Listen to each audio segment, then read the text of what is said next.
projet s'intitule Jeunes contre Covid. Il est porté par le laboratoire Bonheur de l'université qui s'appelle CY-CRJ Paris Université et l'association ARDECO, Association pour la recherche du développement sur les compétences. Et en fait, il est issu de témoignages de jeunes qui, lors de la première semaine de confinement à cause de la pandémie du Covid-19, ont envoyé en fait à cette association leur ressenti et la manière dont ils vivaient cette situation. Donc, à partir de ces premiers témoignages, le projet Jeunes contre Covid est né parce que l'association a décidé d'essayer de rassembler des témoignages de jeunes de différents pays.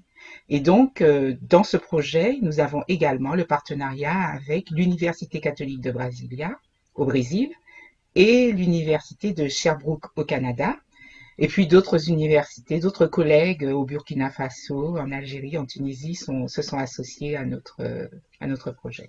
Une des applications premières que nous visons, c'est de pouvoir, à partir de ces témoignages, faire ressortir la créativité et l'inventivité des jeunes. C'est ce qui nous a frappé au début. Les premiers témoignages que nous avons reçus étaient des photos, des textes, et nous avons constaté que les jeunes ont inventé des histoires autour de cette histoire de confinement dans lesquelles ils se sont retrouvés et que dans ces histoires, ils avaient les moyens finalement de pouvoir développer certains savoirs qui sont ceux qu'on mobilise à l'école. Donc, le projet vise à produire à terme, probablement pour septembre, une charte de, on va dire, du vécu de ces jeunes et surtout des potentialités de développement et de savoir pour favoriser une insertion plus facile à l'école après cette période de confinement. Donc c'est une charte à destination des enseignants, des éducateurs et puis bien entendu des responsables d'établissement. Et les formes de témoignages que nous recueillons maintenant sont les témoignages sous forme de photos, de dessins, de textes, mais également et surtout des interviews. Ils parlent, alors tout est anonyme bien sûr, mais ils nous disent de quel pays ils sont puisque nous recueillons de différents pays. C'est traduit par nos collègues de ces différents pays.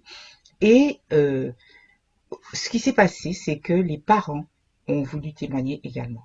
Donc nous sommes en train de recueillir des témoignages de parents et avec les parents, des enseignants ont voulu également témoigner. Donc le projet Jeunes contre Covid finalement se développe avec les témoignages également des parents, des enseignants et même un chef d'établissement qui nous raconte comment il envisage les choses, surtout en ce moment où le déconfinement est en cours.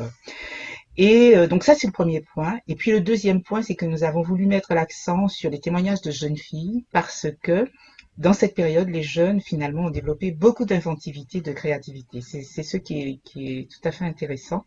Les réseaux sociaux, c'était leur domaine, le numérique, beaucoup plus que les adultes. Et en fait, au début, ils en profitaient pour faire un peu de chahut. Mais maintenant, on voit qu'ils ont développé des manières d'apprendre qui sont tout à fait originales. Et dans ces inventions, les jeunes filles ont une place particulière. Donc, nous allons mettre l'accent sur leur créativité également. La proposition de la charte qui va regrouper différentes approches part vraiment du vécu de ces jeunes.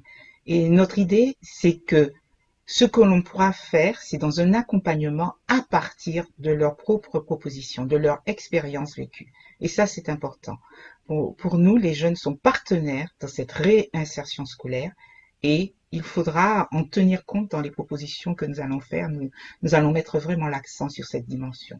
On ne fait pas pour eux, mais on fait avec eux.